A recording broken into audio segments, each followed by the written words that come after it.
Ladies and gentlemen, ഇത് കൂലിയുടെ ഒരു analysis video ആണ്.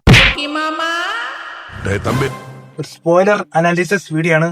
നിങ്ങൾ കൂലി കണ്ടിട്ടില്ലെങ്കിൽ പോയി കണ്ടിട്ട് വന്നിട്ട് ഈ വീഡിയോ കാണുന്നതായിരിക്കും നല്ലത്. ഓക്കെ, നമുക്കപ്പം കാര്യത്തോടെ കിടക്കാം. കൂലി സിനിമയെ കുറിച്ച് പറയുമ്പോൾ തന്നെ നമുക്ക് ഒരുപാട് അധികം നെഗറ്റീവ് റിവ്യൂസ് ഞാനിടയ്ക്ക് പറഞ്ഞു വന്നുകൊണ്ടിരിക്കുന്ന സിനിമ. കാരണം അതിൻ്റെ റൈറ്റിംഗ് ആണ് പ്രശ്നം, അതിൻ്റെ സ്ക്രിപ്റ്റ് റൈറ്റിംഗ് സ്റ്റോറിയിലാണ് പ്രശ്നം.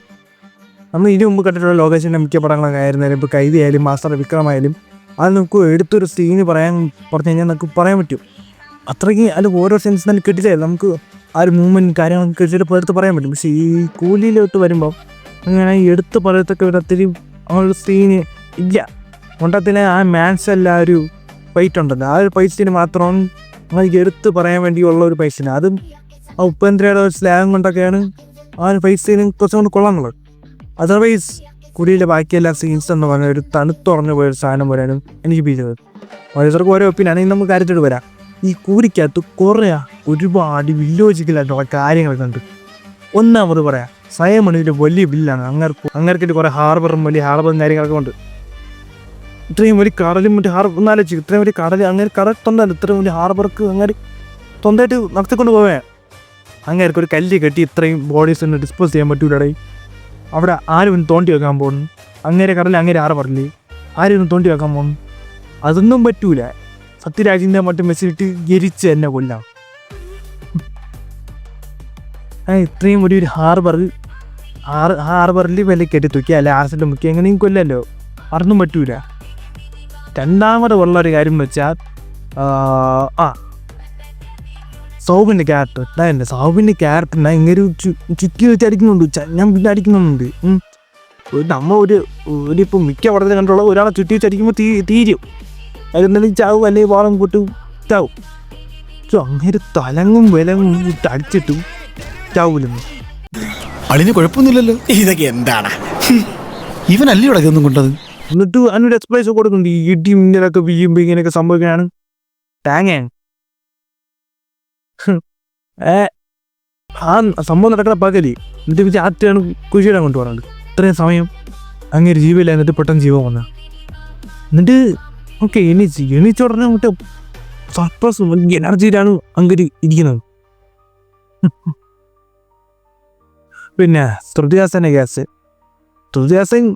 ശ്രുതിഹാസൻ കൊടുത്ത റോൾ ചെയ്തിട്ടുണ്ട് ഇതിനായിട്ട്. എന്നാലും എപ്പോഴും എന്താണ് എന്താകുമ്പോൾ ശ്രുതിഹാസൻ്റെ കാര്യം എന്ന് വെച്ചാൽ ഇവർ രക്ഷപ്പെട്ട് വരെയാണ്. ഒരാളെന്ന് രക്ഷപ്പെട്ട് ഇത്രയും ഒരു വില്ലനെ രക്ഷപ്പെട്ട് വന്നിട്ട് റോട്ടി സൈഡിൽ ഇരുന്ന് മറ്റേ കാറിൻ്റെ വിൻഡോ ഇല്ല തുറന്നിട്ടിരുന്ന് ഡോക്ടർ പുട്ടടിക്കും. പിന്നെ ഭംഗിക്ക് വേണ്ടിട്ട് താറാമട്ട പുഴുങ്ങിയത് തിന്നാനല്ല ഭംഗിക്ക. വിഷം എനിക്ക് വേണ്ട.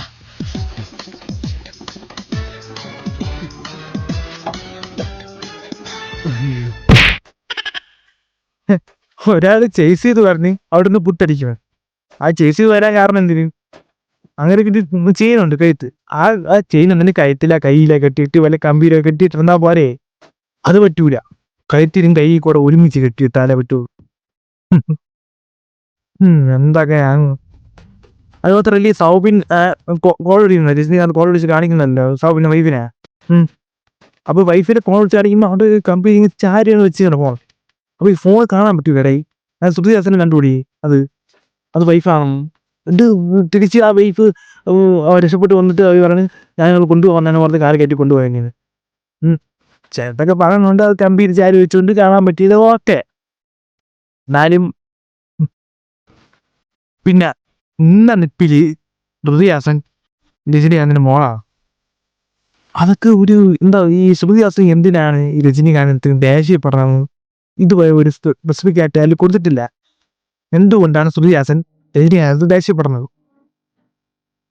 ബട്ട് അതിൻ്റെ റീസൺ കാണിച്ചിട്ടില്ല എന്തുകൊണ്ടാണ് എന്നൊന്ന് പ്രോപ്പറായിട്ട് റീസൺ.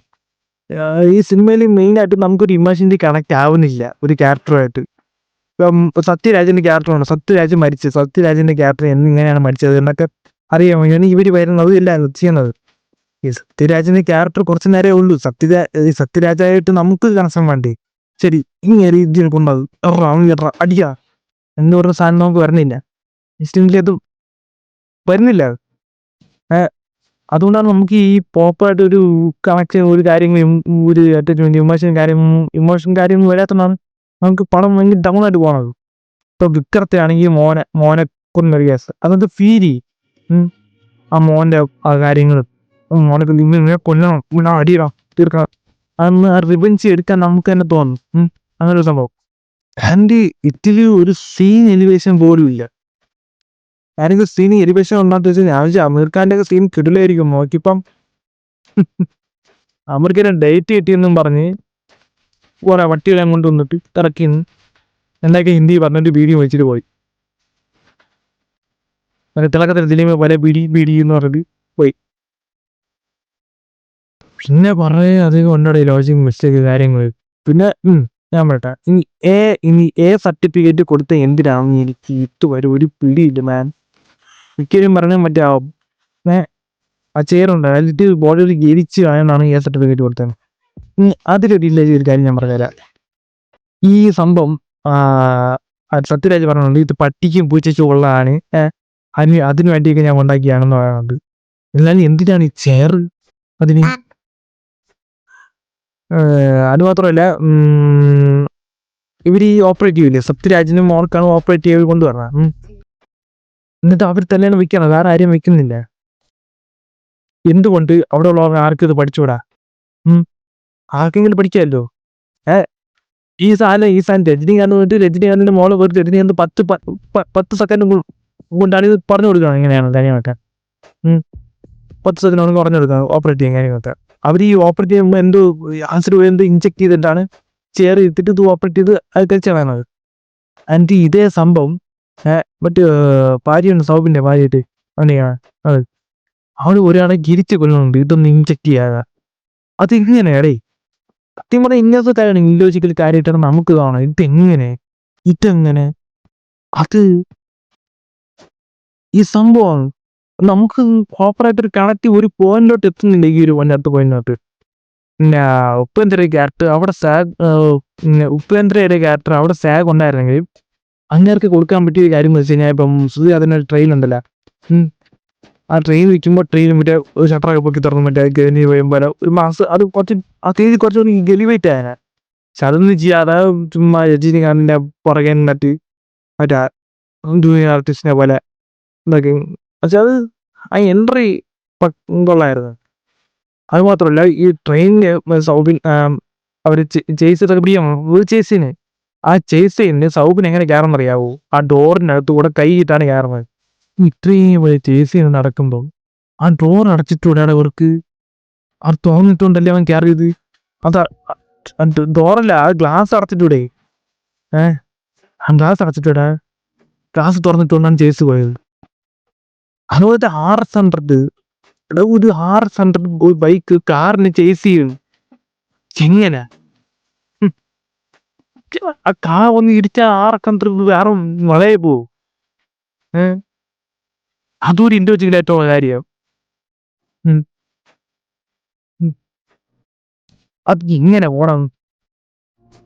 സൗബി ആ ഡോറിൻ്റെ കൂടെ കൈയിട്ടാണ് ഞാൻ ആ ഗ്ലാസ് അടച്ചിട്ടെങ്കിൽ പിന്നെ ഇടിച്ച് കയറിയെന്ന് പറയും. ഇടിക്കാനും ഇത് വേണ്ടേ, ടൈം സ്പേസ് കൊടുക്കണ്ടേ? ഇതെല്ലാം ഒരു എനിക്ക് ഇതൊക്കെ കുറേ ഇൻഡിവിജ്വലായിട്ടുള്ള കാര്യങ്ങളൊക്കെ ഉണ്ട്. സൈമന്റെ കേസ് പറയുമ്പം അങ്ങേര് സ്വന്തം അച്ഛനെ കൊന്ന ആളെ കണ്ടിട്ട് മനസ്സിലായിട്ടില്ല. ലാസ്റ്റ് അമീർ ഖാൻ ക്യാരക്ടർ വന്നിട്ട് പറയുന്നത് ഞാൻ നിങ്ങൾ എവിടെയൊക്കെ തപ്പി സാർ, നിങ്ങൾക്ക് എന്ത് കാണാൻ പറ്റില്ലല്ലോ. ഇങ്ങനെ വലിയ മാൻഷൻ ദേവ മാൻഷൻ എന്ന് പറഞ്ഞ വലിയൊരു മാൻഷൻ തുറന്നു വെച്ചിട്ട് ഇങ്ങനെ തപ്പി കണ്ടുപിടിക്കാൻ പറ്റില്ല എന്നാണ്. സൈമന്റെ കാര്യം അങ്ങനെ തന്നെ. സൈമന് പകയൊന്നും ഇല്ലേടെ. സ്വന്തം അച്ഛന് ഇങ്ങനെ എല്ലാവരും നടുവിലോട്ട് നാണം കെടുത്ത് കൊന്ന ആൾക്ക് അങ്ങേരോടൊരു പകയില്ല. അങ്ങേരെ കണ്ടിട്ട് പോകാൻ മനസ്സിലാവുന്നില്ല. മറ്റേ അമീർ ഖാന്റെ ക്യാരക്ടർ ഒന്ന് കത്തി ഒന്ന് വിഷം വയ്ക്കും, തലവേരി നീന്താ കൊട്ടെന്ന് മനസ്സിലാവും. എന്നാൽ ഇങ്ങേർക്ക് എനിക്കൊന്നും മനസ്സിലാവില്ല. ടോക്കിൽ ഒരിച്ചോണ്ട് ഇങ്ങനെ തന്നെ കൊന്ന ആളിനെ മനസ്സിലായിട്ടില്ല ഇതുവരെ. അതൊക്കെ പോയിട്ട് ഇത്രയും വലിയ മാൻഷൻ തുറന്നു വെച്ചിട്ട് അങ്ങനെ കണ്ടുപിടിക്കാൻ പറ്റിയായിരുന്നു. സത്യരാജിന്റെ ക്യാരക്ടർ രജനികാന്തിന്റെ ഓഫ്ലൈൻ വെച്ചാണ് പറയണത് 30 വർഷമായിട്ട്. ഈ രജനികാന്ത് ക്യാരക്ടർ ഉപേന്ദ്രനെ 30 വർഷമായിട്ട് മുറിക്കകത്ത് ഓഫ്ലൈനിൽ വെച്ചിരിക്കുന്നു. അത് ഉപ്പേന്ദ്രയുടെ ഒരു ക്യാരക്ടറിനും ബാക്കിയുള്ള ആ 18 പേരെയും ഇതിൻ്റെ അതിൻ്റെ ക്യാരക്ടർ ഓഫ്ലൈനിൽ വെച്ചിരിക്കുന്നു. എന്തിന്? എന്ത് കാര്യത്തിന്? എന്നിട്ട് ഇവിടെ അന്വേഷിക്കാൻ വിടൂലേ ഒരു സ്പൈകളാ രജനികാന്ത് സിംഗിനില്ലേ? ഇവന്മാര് ആരും പൊട്ടന്മാരെ പറഞ്ഞു വിട്ടിട്ട് ഇവൻ വന്ന് അടിക്കുന്ന ആൾക്കാരെ മാൻസേജ് നിർത്തി. പൊട്ടന്മാരെ കൂടെ ശ്രുതിഹാസനെ വിളിക്കാനും എടുത്തുകൊണ്ട് വരാനും അവന്മാരെ വിട്ടിട്ട് എന്നിട്ട് അടിക്കണം നല്ല പൈറ്റ് എത്തുന്നൊക്കെ മാൻസേജിൽ വെച്ച്. അയ്യോ തൗബിന്റെ കേസ് പറയുമ്പം ആ ജേഴ്സിന് വണ്ടി ഒരു സ്ഥലത്ത് ഇടിച്ച് ആക്സിഡന്റ് ആവുന്നത്. അവിടെ ഒരു ആൾക്കാർ വരെയോ പോലീസ് വരെയോ ഇല്ല ആൾക്കാർ വന്ന് തടയോ അങ്ങനെ ഒന്നുമില്ല.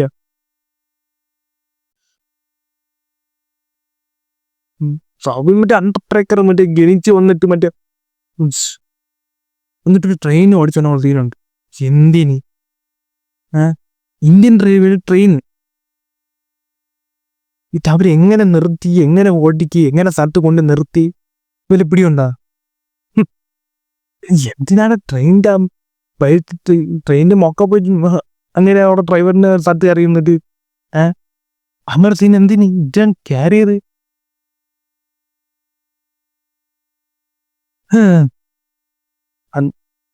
കപ്പോട്ട് ആകെ കുറച്ച് സാറ്റിസ്ഫാക്ഷൻ കിട്ടിയ സീൻ എന്ന് പറയാൻ പറ്റും. ഡയാലിന്റെ ഭാര്യയെ കൊല്ലുമ്പോ ആ സംഭവം മറ്റേ ഏജന്റ് ടീനെ ഉണ്ടല്ലോ, ഏജന്റ് ടീനെ കാണിച്ച പോലെ തന്നെ അത് സെയിം സാധനം. ഏജന്റ് ടീനെ കാണിച്ച പോലെ അത് ലോകേശാണ് നിങ്ങളെ പടത്തിൽ കാണിച്ച അതേ സംഭവം എടുത്ത് ഇങ്ങോട്ട് കൊണ്ടുവന്ന് ഇന്ന് റിപ്പീറ്റ് ചെയ്യാറാ.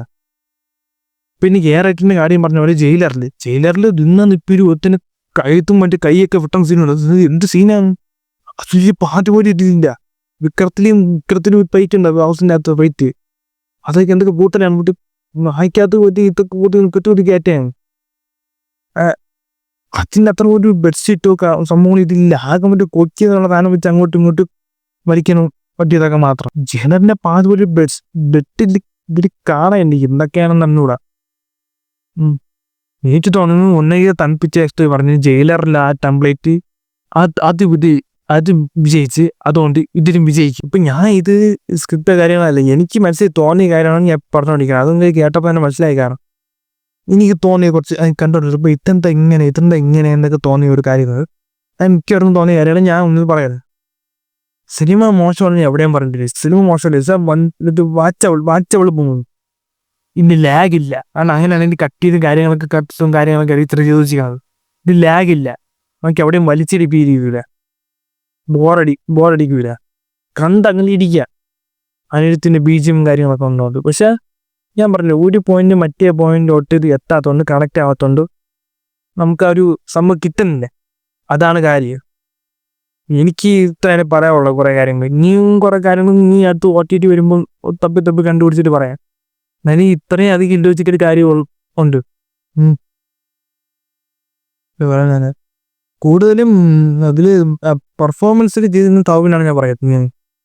കാരണം ഞാൻ പറഞ്ഞു സൈമന്റെ ക്യാരക്ടർ ആങ്ങാറ്റുന്നൊരു ക്യാരക്ടർ വില്ലനാണെന്ന് പറയുന്നുണ്ടെങ്കിലും അങ്ങക്ക് കുറച്ചും കൂടെ സ്പേസ് കൊടുക്കാറുണ്ട്, അങ്ങനെയൊക്കെ ചെയ്യിപ്പിക്കായിരുന്നു. ബട്ട് കാര്യം വന്ന് മറ്റേ കുടിച്ചിട്ട് ഇങ്ങനെ പോണെന്നൊക്കെ ഉള്ളു. അതായത് നാഗാർജുന്റെ ക്യാരക്ടർ നാഗാർജുനക്ക് എന്റെ അറിയാം. സൈമണാണ് കൊന്നെന്നറിയാം. സൈമണാണ് പൃഥ്വിരാജിന്റെ ക്യാരക്ടറിനെ കൊന്ന അറിയാം.